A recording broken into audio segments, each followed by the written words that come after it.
Halo semuanya, oke sebelum video ini dimulai, gue ingin memberitahukan kepada kalian satu hal yang cukup penting. Nah, seperti yang kalian tahu, kartun Murder Drone merupakan kartun ongoing yang sedang gue ikuti belakangan ini, dan kartun tersebut mendapatkan treatment yang sama seperti Amphibia dan juga The Owl House. Maka dari itu, di setiap ada perilisan episode baru, maka gue akan membuatkan video pembahasannya.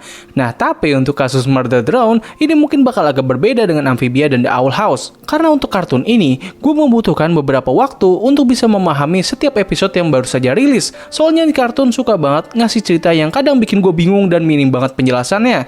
Jadinya ya gue memerlukan waktu yang lebih lama untuk bisa memahami setiap momen yang ada di episode barunya ini. Belum lagi gue juga cukup sibuk dengan keseharian gue di dunia nyata. Jadi ya kalau misalnya Murder Drone baru saja merilis episode barunya, kalian mohon bersabar aja ya. Gue pasti bakal bahas kok, meskipun ya untuk waktunya bakal nggak jelas kapan.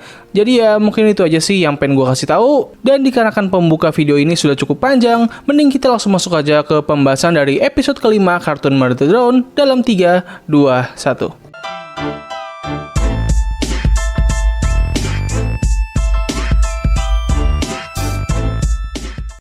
Nah, episode ini dibuka dengan sebuah video yang berasal dari VHS yang bertuliskan zombie drone yang ditemukan oleh Anne pada episode kemarin. Dalam video ini, kita bakal ditunjukkan dengan sebuah tata cara dalam mematikan drone yang benar. Dan setelah tata cara tersebut, kita pun ditunjukkan dengan dampak apa yang terjadi apabila drone pekerja tidak dimatikan dengan secara tepat. Hasilnya adalah para drone bisa saja akan kembali aktif, namun mereka akan masuk ke dalam mode booting yang bertuliskan error 606. Nah, dalam mode ini, para drone hanya akan aktif, namun mereka tidak dapat menggerakkan tubuh mereka. Itulah kenapa para drone yang ada di mode ini disebut sebagai zombie drone.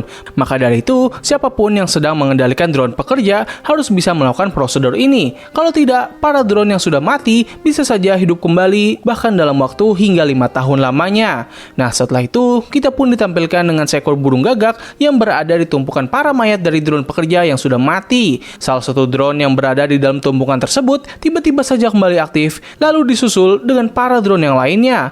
Ini menunjukkan bahwa para drone ini hanya mati namun tidak dinonaktifkan sesuai prosedur yang telah ditetapkan. Scene pun berpindah dan menampilkan sebuah mansion yang sebelumnya pernah kita lihat pada episode kedua kemarin.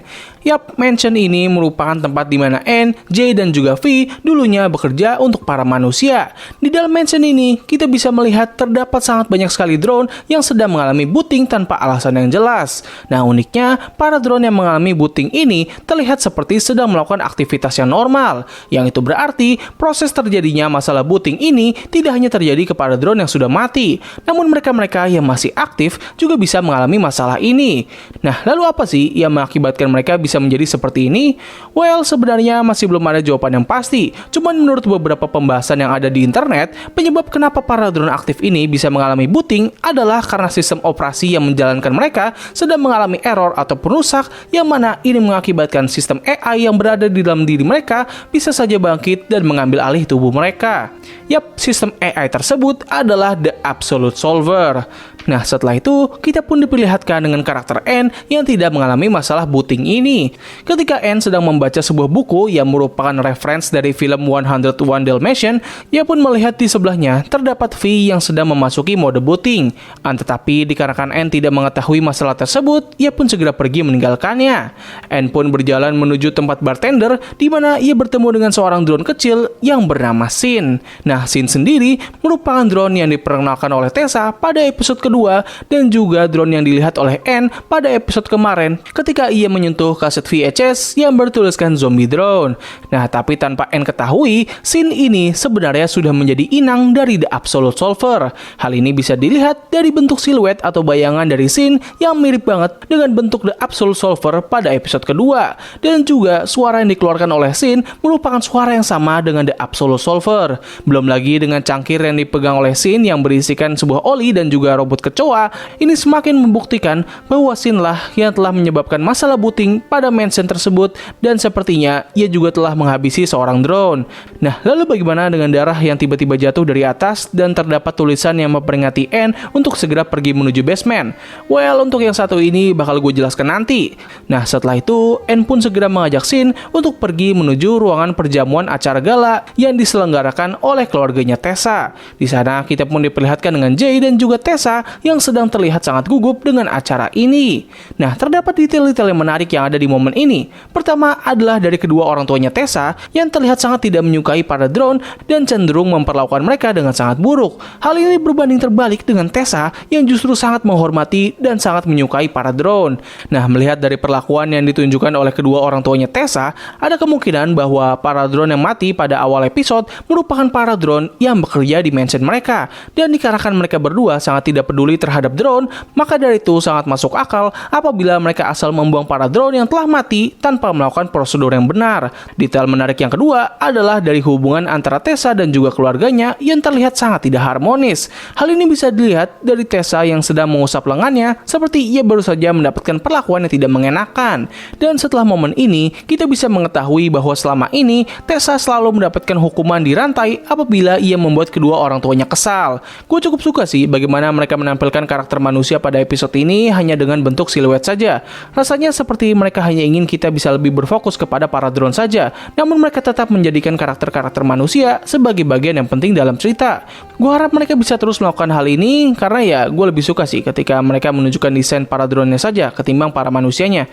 Nah, sementara itu, setelah ibunya Tessa menjelekkan Anne dan juga Jay, Sin mencoba untuk menyela perkataannya barusan dan Anne berusaha menolong Sin dengan bertanggung jawab atas kata-kata yang dikeluarkan olehnya. Hal ini pun membuat Anne dirantai di luar mansion, sementara Tessa, Jay dan juga Sin juga dirantai di kamarnya Tessa. Di sana, Sin akhirnya menunjukkan jati dirinya dengan bentuk The Absolute Solver-nya. Sementara itu, Anne yang di luar mansion sedang dikepung oleh sekumpulan gagak yang berusaha merusak tubuhnya, tiba-tiba dihampiri oleh satu gagak aneh yang memiliki mata berwarna ungu. Gagak tersebut mengeluarkan suara dan kita pun segera mengetahui bahwa gagak ini sedang dikendalikan oleh Uzi. Hah? Kok bisa gitu? Gimana caranya? Kok bisa Uzi mengirim pesan ke masa lalu? Well, begini. Jadi cerita yang sedang kita ikuti sekarang ini merupakan simulasi dari ingatan milik Anne yang berusaha dihapus oleh suatu program.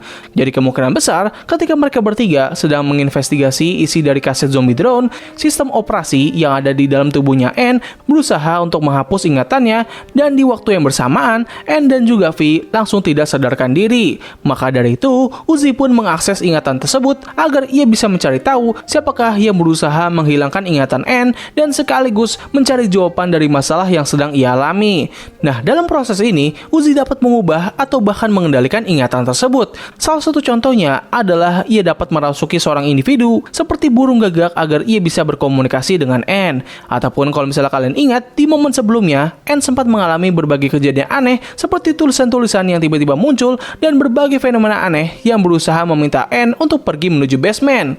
Well, itu semua adalah ulahnya Uzi. Nah, tapi dikarenakan ini hanya merupakan ingatan saja, jadi tindakan yang dilakukan oleh Uzi tidak akan mengubah masa lalu dan hanya akan mengubah ingatan dalam pikirannya Anne saja. Nah, setelah pengenalan tersebut, Uzi sempat diganggu oleh ayahnya, yang mana ini membuatnya harus offline dari simulasi ingatan. Ketika ia kembali masuk, Uzi langsung dihadapkan dengan pemandangan yang sangat mengerikan. Di hadapannya terdapat Vi yang sedang dalam kondisi buting, sedang menjaga pintu menuju basement. Setelah memindahkan Vi dan menemukan bahwa basement tersebut memerlukan kunci yang dimiliki oleh Tessa, mereka berdua mencoba untuk menemuinya, namun sebelum itu, keduanya menemukan Vi sudah mulai memasuki proses zombie drone seperti yang dialami oleh Uzi di episode kemarin. Setelah bertemu dengan Tessa dan juga Jay yang berhasil kabur dari kamarnya Tessa, Anne mendapatkan kuncinya dan segera pergi menuju basement, sementara Tessa dan juga Jay akan menghadapi Vi. Ketika ia ingin masuk ke dalam basement tersebut, tiba-tiba ada Absolute Solver sudah menunggu di sana dan berusaha menarik Anne. Tapi tiba-tiba Uzi meretas tubuhnya The Absolute Solver karena gagak yang ia kendalikan sebelumnya sempat dihancurkan oleh The Absolute Solver. Mereka berdua pun segera masuk ke dalam basement dan menemukan pemandangan yang sangat-sangat mengerikan. Jadi selama ini, Sin atau The Absolute Solver yang sering dikunci di dalam basement telah melakukan berbagai eksperimen dengan membongkar pasang bagian-bagian dari para drone yang ada di mansion. Di tengah observasi mereka, tiba-tiba kamarnya Uzi mengalami guncangan yang sangat aneh, di mana ternyata guncangan tersebut diakibatkan oleh kehadiran dari Doll. Yap, jadi selama ini Doll sebenarnya masih hidup dan ia dapat melakukan teleportasi menuju tempat yang ia tuju. Jadi ya, anggapan gua bahwa doll yang kita lihat selama ini merupakan hologram saja, itu ternyata salah ya. Kedatangan doll sendiri adalah ia ingin mengambil kecoa robot yang ditemukan oleh Uzi pada episode kemarin. Yang mana kecoa ini sepertinya menyimpan sebuah kunci menuju rahasia yang disimpan oleh ibunya Uzi. Nah, dikarenakan hal ini, The Absolute Solver kembali sadar dan langsung mengunci N untuk dihapuskan ingatannya. Sementara itu, ketika acara gala akan dimulai, Shin tiba-tiba muncul dan berencana akan melakukan pembantaian. Sebelum itu terjadi, Tessa sempat datang tepat waktu dan berusaha untuk menghentikan usahanya Shin. Namun dikarenakan pada saat itu ia masih belum mahir dalam menggunakan senjata, Shin langsung menjalankan rencananya dengan sangat lancar. Ia pun langsung mengendalikan semua drone yang ada di ruangan tersebut, termasuk juga dengan Jay. Kita pun tidak ditunjukkan dengan apa yang terjadi setelah momen ini. Namun banyak yang berasumsi bahwa Shin membantai habis semua orang yang ada di ruangan tersebut, termasuk juga dengan orang tuanya Tessa. Namun tanpa alasan yang pasti, Shin membiarkan Tessa hidup hingga ia bisa muncul pada cerita utama. Di saat Uzi dan doll yang sedang memperebutkan robot kecoa, Uzi pun akhirnya melepaskan robot tersebut karena ia melihat N sedang dalam kondisi yang mengkhawatirkan. Doll pun akhirnya mendapatkan apa yang ia cari dan segera pergi dari sana. Sementara itu, The Absolute Solver yang sedang berusaha untuk membedah N dalam menghapus ingatannya mencoba untuk meminta bantuan kepada V. Namun sayangnya, V terus melakukan kesalahan yang juga dilakukan oleh The Absolute Solver. N pun mencoba untuk memasangkan kacamata milik V dan hal ini pun membuat V sempat mengingat perkataan yang dikeluarkan oleh N pada awal episode. Momen ini menunjukkan bahwa seorang drone yang sedang memasuki mode booting atau bahkan sedang dikendalikan oleh The Absolute Solver ternyata dapat disadarkan lewat suatu tindakan yang dapat memicu kesadarannya. Hal ini pun membuat The Absolute Solver menjadi sangat kesal dan ia segera berusaha menghapus ingatannya N lewat sistem operasinya. Untungnya Uzi kembali muncul tepat waktu dan mencegah tindakan dari The Absolute Solver. Tindakannya ini membuat ingatan N mengenai kejadian tersebut masih bisa tersimpan, walaupun apa yang kita lihat pada episode ini bukan sepenuhnya ingatan yang sebenarnya. Karena dalam ingatan ini, Uzi telah ikut campur, yang mana ini pastinya akan mengubah jalan cerita dari masa lalu yang diingat oleh N. Nah, setelah berhasil menyelamatkan N dan juga V, mereka berdua pun akhirnya kembali sadar. Sementara itu, doll pun akhirnya sampai di tempat camp yang sebelumnya mereka kunjungi, di mana Tessa dan juga Jay telah menunggu kedatangannya untuk dibawakan robot kecoa yang dimiliki oleh Uzi. Kemungkinan besar, Tessa dan juga Jay berusaha ingin mendapatkan robot kecoa tersebut untuk bisa masuk ke dalam ruangan yang disembunyikan oleh ibunya Tessa. Tidak lama setelah itu, Tessa dan yang lainnya dikejutkan dengan kedatangan Uzi, V dan juga N yang muncul secara tiba-tiba. Bagaimana mereka bisa sampai di sana dalam waktu yang sangat cepat masih belum dijelaskan. Tapi yang jelas, momen tersebut merupakan penutup cerita dari episode ini. Nah, jujur aja, menurut gue ini adalah salah satu episode yang paling membingungkan yang pernah gue tonton dari kartun ini. Banyak sekali momen yang ada di episode ini yang kurang begitu dijelaskan secara pasti, dan juga pada saat pertama kali gue menonton episode ini, gue sedang dalam kondisi yang kurang begitu baik, jadinya ya gue agak kesulitan sih untuk bisa memahami episode ini. Namun setelah gue menonton lebih dari 5 kali dan sekaligus melihat berbagai pembahasan dari luar, gue langsung beranggapan bahwa ini merupakan episode yang sangat solid dan gue sangat mengapresiasi bagaimana mereka menampilkan momen flashback dengan sangat unik pada serial ini.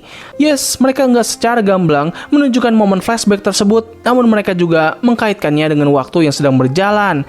Memang cara ini akan menimbulkan beberapa kebingungan dan juga flashback yang kita lihat belum tentu merupakan flashback yang sebenarnya. Namun gue tetap mengapresiasi dan cukup suka sih dengan pemilihan cara ini. Overall, ini merupakan episode yang cukup bagus dan gue sangat suka dengan cara mereka dalam menampilkan momen flashback.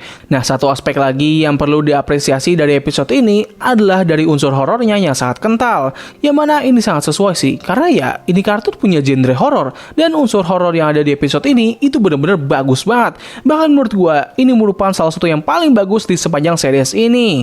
Jadi ya mungkin itu saja sih yang bisa gue bahas pada video kali ini. Kalau misalnya kesalahan ataupun kekurangan, mohon koreksi gue di kolom komentar di bawah.